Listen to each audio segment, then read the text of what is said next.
বকরা ঈদে গ্রামের দিকে একটা ফাইন নিয়ম আছে, যাদের সামর্থ্য আছে তারা কুরবানি দিয়ে এক ভাগ মসজিদে দিয়ে আসবে। আর ওই গ্রামে যে কয় ঘর আছে যাদের কুরবানি দেওয়ার সামর্থ্য নেই, মসজিদ থেকেই ভাগ বাটোয়ারা করে তাদের বাড়ি বাড়ি দিয়ে আসবে। আসসালামু আলাইকুম। কি ফাইন, ছাতি না পারলেও কারো মুখের দিকে চাই পড়ে থাকতেই হবে না।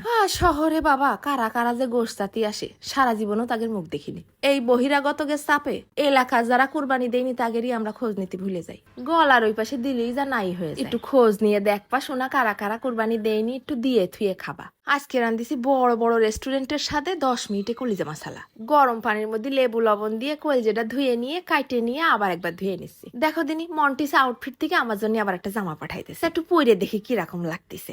কালারটা যে কি টকটকে, একেবারে টাইম ফুল ম্যাজেন্ডা কালার, আর সাথে কালো কালারের উন্নার চারিধারে আবার ম্যাজেন্ডা কালারের ফুল দিয়ে কাজ করা, ভিতরে আবার একটু চকচক করতেছে চুমকি বসানো। তা আমারে কিরাম দেখা যাচ্ছে কমেন্টে একটু কই না তো। হাতার ধারেও সুন্দর কাজ করে দিছে, আবার প্যান্টের পায়ের ধারেও ফাইন করে কাজ করা। পরলি কিন্তু ফাইন স্টাইলিশ লাগতেছে।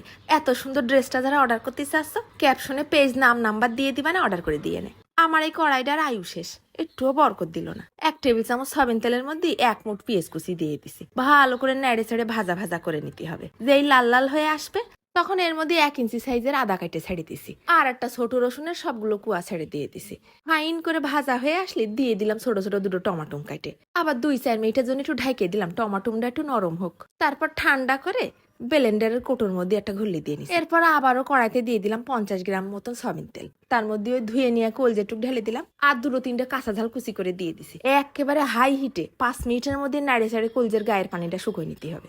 এই ফাঁকে দিয়ে দিলাম খানিকটা নুন আর সামান্য একটুখানি হলদির গুঁড়ো। তাহলে কলজের মধ্যে ফাইন একটা ভাজা ভাজা ফেলবার আসবে না। যে এরম পানিটা শুকিয়ে ভাজা ভাজা রূপ নেছে, তখন এর মধ্যে ওই বাইটে নিয়ে মশলাটুক ঢেলে দিলাম। এবার সব একসাথে মিশাই ফেলতেছি।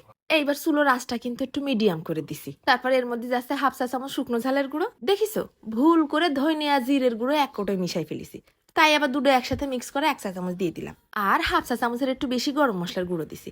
এইবার সব নাড়ি চাড়ি মিশাই নিচ্ছি। 2 মিনিটের জন্য একটু ঢাইকে দিলাম, মশলাটা একটু মজ।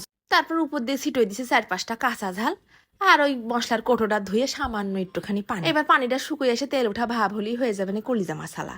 কলিজা কিন্তু বেশি সময় নিয়ে রাঁধতে নেই, তাহলে রাবারের মতো শক্ত হয়ে যায়। যত কম সময়ের মধ্যে কলিজাটা নাইড়ে চাইড়ে রাঁধতে উঠবা তত সফট থাকবে। আমার ঘরে আবার ধনিয়া পাতা ফুরোয় গেছে, না উপর দিয়ে একটু ছিটই দিতাম। এইবার তোমরা রুটি, ভাত, পরোটা, পোলাও যার যা মন চাই সবকিছু দিয়েই কলিজা মশলাটা খাতে পারবারে। এইরাম করে একবার কলিজা ভুনা করে দিলি রে শোনা, যে কেউ তোমার কলিজা ভুনার প্রশংসা করতে বাধ্য। রসুন, পেঁয়াজ, আদাটা ভাইজে দেওয়ার কারণে এই কলিজা মশলার ঘিরানটা ভিআইপি হয়ে গেছে। ঈদের দিন গোশ বানানোর আগে কলিজা হয়ে যাবে না। তা আমি কিন্তু সবসময় কলিজাগুলো একটু ছোট ছোট করেই কাটি, যেন মশলাটা ঢোকে আর কোনো বাজে গন্ধ না থাকে। মাখায় ঝাঁকায় গালে দিয়ে মজার ঠেলায় চোখ বুজে বুজে খাচ্ছি। তা আজকে চলে যাচ্ছি, ধন্যবাদ।